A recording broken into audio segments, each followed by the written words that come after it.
नमस्कार।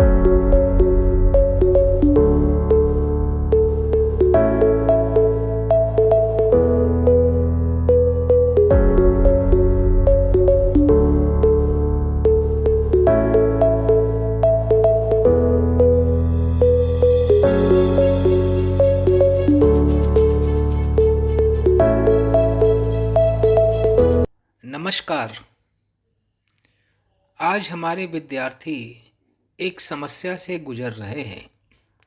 शिक्षक जब भी उन्हें पढ़ाने आते हैं, उनका ध्यान इधर-उधर लगा रहता है और वे शिक्षक की बात को ध्यान से नहीं सुन पाते हैं और इस कारण उन्हें परीक्षा में कई बार अच्छे अंक नहीं आते हैं। इस समस्या के हल के लिए हम लोगों ने बहुत सारे स्कूल में study with 1 minute meditation project चालू किया है। पढ़ाई के साथ 1 मिनट का ध्यान। आइए हम लोग 1 मिनट का ध्यान करते हैं।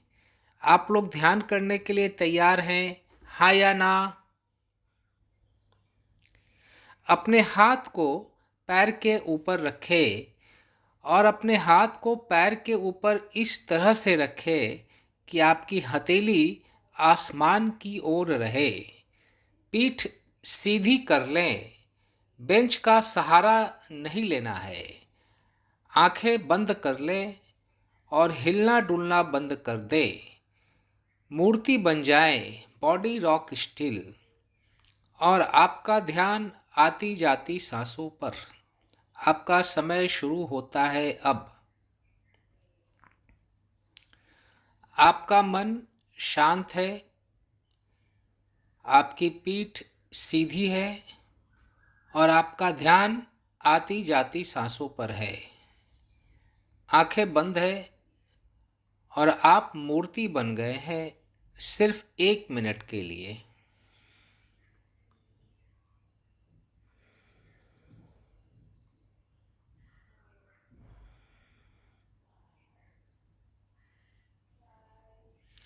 आपका ध्यान आती जाती सांसों पर।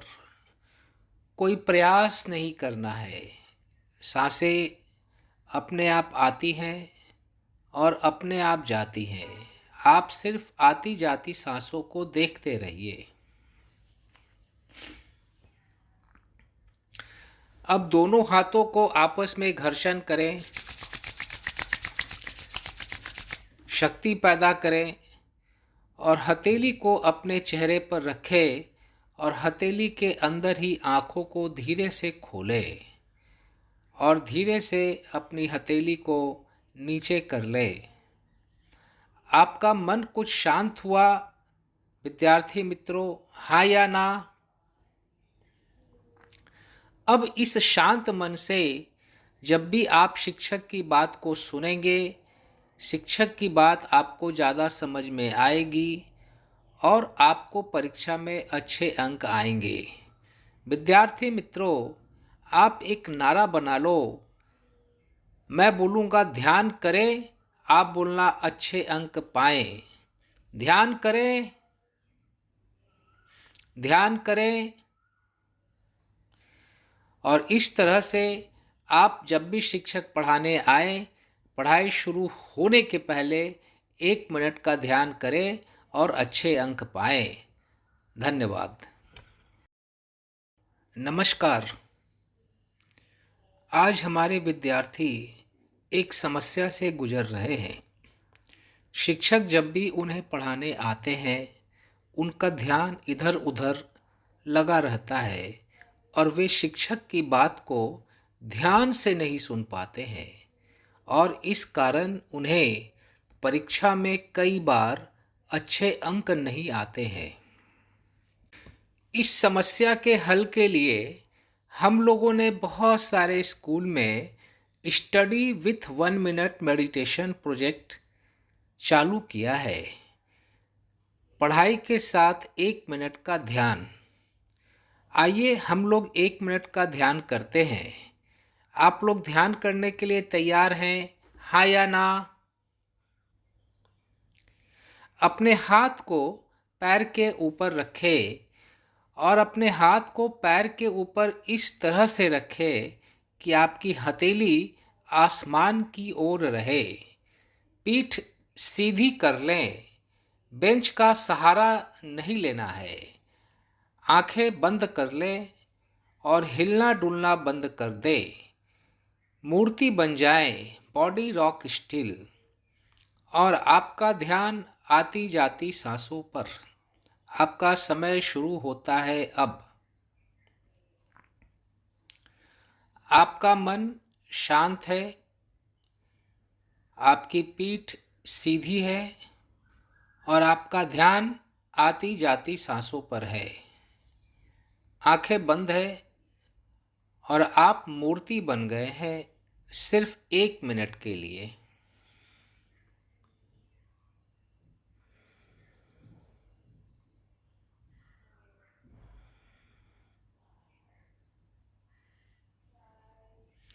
आपका ध्यान आती जाती सांसों पर। कोई प्रयास नहीं करना है। सांसें अपने आप आती हैं और अपने आप जाती हैं। आप सिर्फ आती जाती सांसों को देखते रहिए। अब दोनों हाथों को आपस में घर्षण करें, शक्ति पैदा करें और हथेली को अपने चेहरे पर रखें और हथेली के अंदर ही आंखों को धीरे से खोलें और धीरे से अपनी हथेली को नीचे कर लें। आपका मन कुछ शांत हुआ विद्यार्थी मित्रों, हाँ या ना? अब इस शांत मन से जब भी आप शिक्षक की बात को सुनेंगे, शिक्षक की बात आपको ज़्यादा समझ में आएगी और आपको परीक्षा में अच्छे अंक आएंगे। विद्यार्थी मित्रों, आप एक नारा बना लो। मैं बोलूँगा ध्यान करें, आप बोलना अच्छे अंक पाएं। ध्यान करें, ध्यान करें। और इस तरह से आप जब भी शिक्षक पढ़ाने आए, पढ़ाई शुरू होने के पहले 1 मिनट का ध्यान करें और अच्छे अंक पाएं। धन्यवाद। जब भी इसके गुब्बारे नहीं दिखते थे, वो गुब्बारे बेचने वाला हवा में रंग बिरंगे गुब्बारों को उड़ा देता था। कभी लाल गुब्बारे, कभी पीले गुब्बारे, कभी हरे गुब्बारे। बच्चे उड़ते हुए गुब्बारे को देखते थे, आकर गुब्बारा खरीदते थे। एक दिन गुब्बारे वाले के पास एक काला गरीब बच्चा आया और बोला, अंकल, आप रोज लाल गुलाबी पीले नीले हरे गुब्बारे उड़ाते हो, कभी काला गुब्बारा नहीं उड़ाते, क्या काला गुब्बारा उड़ेगा क्या? गुब्बारे वाले ने एक काला गुब्बारा लिया, उसमें हवा भरी, गुब्बारे को उड़ा दिया। उस गुब्बारे को उड़ता हुआ देख करके वो काला गरीब बच्चा बहुत खुश हुआ, लेकिन 2 मिनट के बाद फिर उदास हो गया। गुब्बारे वाले ने पूछा, अरे बेटा, अभी तो तू खुश था, अभी उदास क्यों हो गया? उस काले गरीब बच्चे ने कहा, अंकल, ये काला गुब्बारा तो हो गया, लेकिन मैं तो काला हूँ, मैं तो गरीब हूँ। लोग कहते तेरे पास साधन नहीं है, तू आगे नहीं बढ़ पाएगा। अंकल, ऐसा कोई रास्ता है कि मैं भी इस काले गुब्बारे की तरह आगे बढ़ सकूं, हवा में उड़ सकूं? गुब्बारे वाले की आंख भर आई। उसने उस काले गरीब बच्चे के कंधे पे हाथ रखा और बोला, बेटा, तुमने देखा, मैं जिस भी गुब्बारे में हवा भरता हूँ वो गुब्बारा उड़ जाता है। गुब्बारे को उड़ने के लिए रंग से मतलब नहीं है, काले गोरे से मतलब नहीं है, सिर्फ हवा से मतलब। उसी तरह से किसी भी विद्यार्थी को आगे बढ़ने के लिए काले गोरे से मतलब नहीं है, अमीर गरीब से मतलब नहीं है, सिर्फ एक चीज से मतलब है, उसके अंदर आगे बढ़ने की इच्छा है क्या, उसकी सोच सकारात्मक है क्या।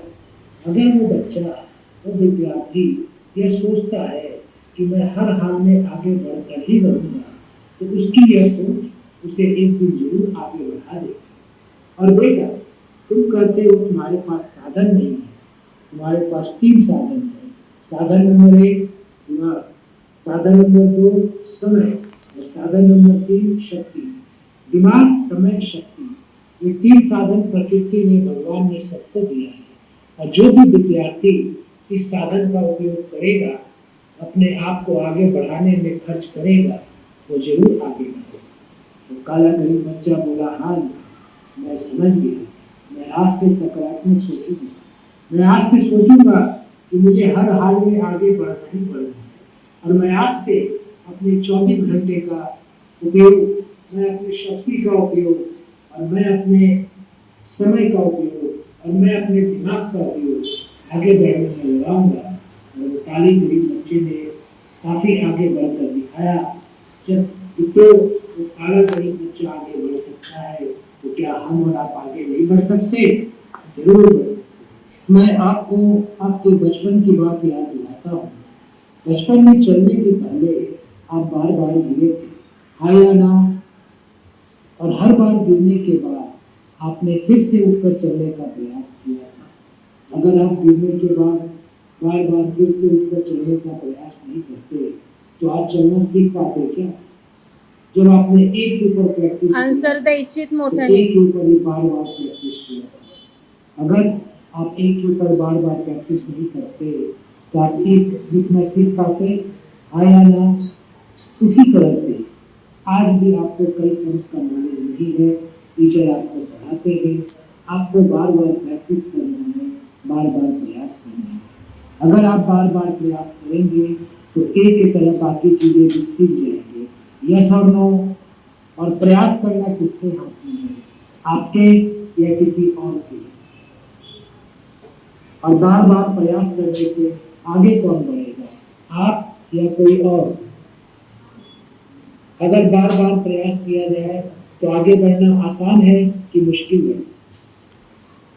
आज से कितने बच्चे ज्यादा प्रयास करेंगे? हाथ उठाएं। ठीक है, हाथ नीचे करें।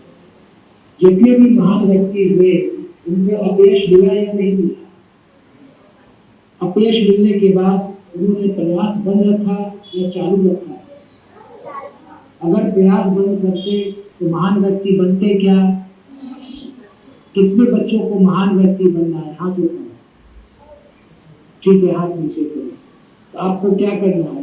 प्रयास चालू रखना है या बंद करना है? अब एक लास्ट प्रश्न आपसे करता हूँ। आप में से कई बच्चों ने सोचा होगा कि जीवन में क्या बनना है।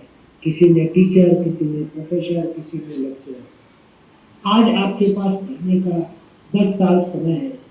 अगर आज आप 10 साल पढ़ाई करेंगे तो जो आपने सोचा है आप वो बन जाएंगे।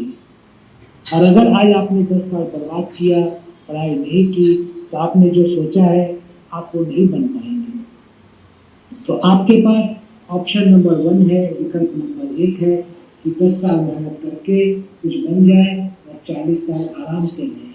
और ऑप्शन नंबर 2 है 10 साल बर्बाद कर दे, कुछ नहीं बने और 40 साल परेशान रहे।